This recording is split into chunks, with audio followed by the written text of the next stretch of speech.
तीन चार बच्चों के एवज में अगर आप 24 बच्चे पैदा करने की बात करेंगे तो माफ कीजिएगा शोएब जमी जी, आप गलत हैं। और इस सोच को अगर आप बढ़ावा देंगे तो आप गलत हैं शोएब जमी जी। इस पे जा ही नहीं रहा हूं। देखिए प्राची जी, आप राजनीतिक पार्टी नहीं है, हमारा आपसे कोई राजनीतिक मतभेद नहीं है।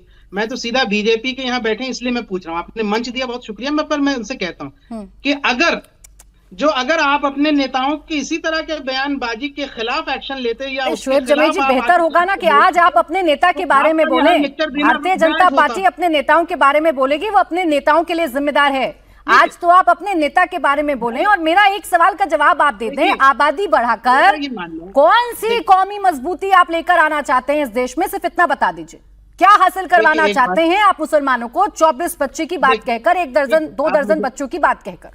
आप मुझे दो मिनट का समय दीजिए। बोले ना, बोले। देखिए कि इस देश में 140 करोड़ से ज्यादा की आबादी है। हम चाइना से भी ज्यादा आगे हो गए आबादी में, जिसमें से 100 करोड़ की आबादी के लगभग जो हैं वो नॉन मुस्लिम समुदाय हैं, हिंदू समुदाय के लोग हैं 80 करोड़, बाकी अल्पसंख्यक हैं और आदिवासी हैं। मुसलमान भी 35-37 करोड़ 38 करोड़ के अराउंड रहता है। ठीक है, एक अलग बात है आबादी कम। अगर यहाँ से ये कहा जाता है कि भाई ज्यादा बच्चे हों तो यहाँ से उसको फौज में भेजो, देश के लिए वो यहाँ से खिदमत करें, पुलिस में जाएं, ये तमाम चीजें भी उन्होंने ये कही अपने बयान में। लेकिन आपने जो चले बताई दें, अच्छा चले बताई दें शोएब जमी जी, अभी दूध का दूध और पानी का पानी कर देते हैं। चलिए आंकड़ा मेरे सामने रख दीजिए, कितने लोग हैं जो आप कह रहे हैं ना कि फौज में जाएं, देश की सेवा करें या बड़े बड़े ओहदों पर जाएं, तो मुझे बता दीजिए कि आबादी बढ़ाने से, जितनी आबादी आप मुझे बता रहे हैं उसमें से कितने प्रतिशत ऐसे मुसलमान भाई बहन हैं मेरे जो ऊंचे ऊंचे ओहदों पर बैठे हैं या जिनका नाम है दुनिया में, बता ही दीजिए। बहुत बड़ी तादाद में है इस देश में, क्या पूरी दुनिया भर में यहाँ से 250 करोड़ से ज्यादा मुसलमान हैं।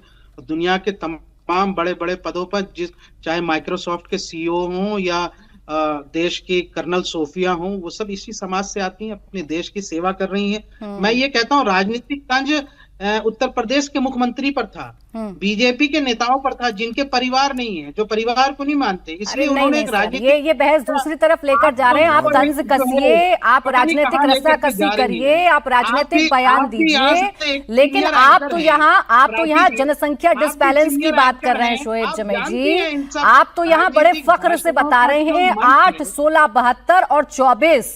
मुझे तो इसका मतलब आप बता दीजिए। आप जो आंकड़े बता रहे हैं, मैं भी आंकड़े लेकर बैठी हूँ, मैं भी देख रही थी शोएब जमी जी, और मैं भी पता करने की कोशिश कर रही थी कि अगर आबादी बढ़ेगी तो क्या हासिल हो जाएगी।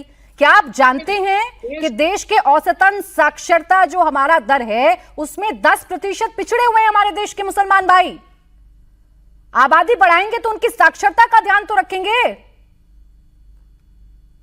फौज में काम करेंगे, पुलिस में काम करेंगे। अरे तो बिना पढ़े लिखे कर लेंगे, बिना पढ़े लिखे कर लेंगे शोएब जमी जी। कर लेंगे से क्या होता है? कितनों ने किया ये बताइए ना मुझे, कितनों ने किया ये बताइए।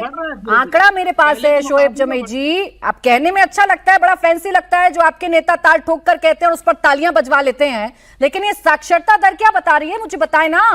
देश की औसतन साक्षरता दर ये कह रही है कि 10% पिछड़े हुए हैं हमारे देश के मुसलमान भाई। इस पर भी बात करिए ना।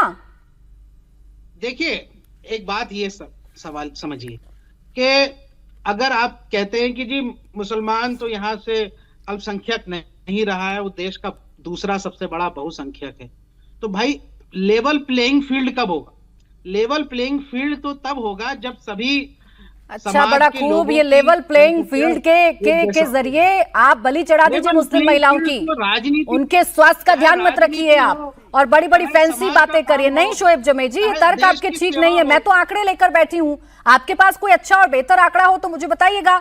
शम्स साहब, शादाब शम्सी, शादाब शम्सी, जब बड़े बड़े मुस्लिम नेता खासकर AIMIM के नेता किसी मंचों से बोलते हैं तो तालियां बटोरने का क्या यही एक जरिया है कि आबादी बढ़ाओ, हम 2 हमारे 2 दर्जन? प्राची, ये न्यूसेंस है जिसका नाम AIMIM है, और ये वो विचार है जो पहले भी देश को बांट चुका है। वो लोग जो कोई हैसियत नहीं रखते वो इस पार्टी के नेता हैं और लगातार ऐसी ओछी और घटिया बयानबाजी, चाहे वो तौसीफ निजामी हो या शौकत अली हो, जो अभी आपके सामने बयान दे रहे थे। अभी इनसे पहले तौसीफ निजामी ने ये कहा कि 3 तरह के मुसलमान होते हैं, एक काटने वाला, एक चाटने वाला, जूते खाने वाला, जूते चाटने वाला, जूते मारने वाला। ये जूते मारने वाले हैं। ये मारेंगे, किसे मारेंगे जूते? देश के हिंदुओं को किसे जूते मारेंगे? मुसलमानों को किसे जूते मारेंगे? आप पहले देश बंटवा चुके हैं इस गंदी सोच से। आज भी आप मारने काटने की बातें करें, शर्म नहीं आ रही आपको? और बहुत जिम्मेदार आदमी है शुएब जमई, और मैं क्या ताज्जुब हो रहा था मुझे कि आप डिफेंड कर रहे हो उस घटिया आदमी को, उस घटिया सोच को।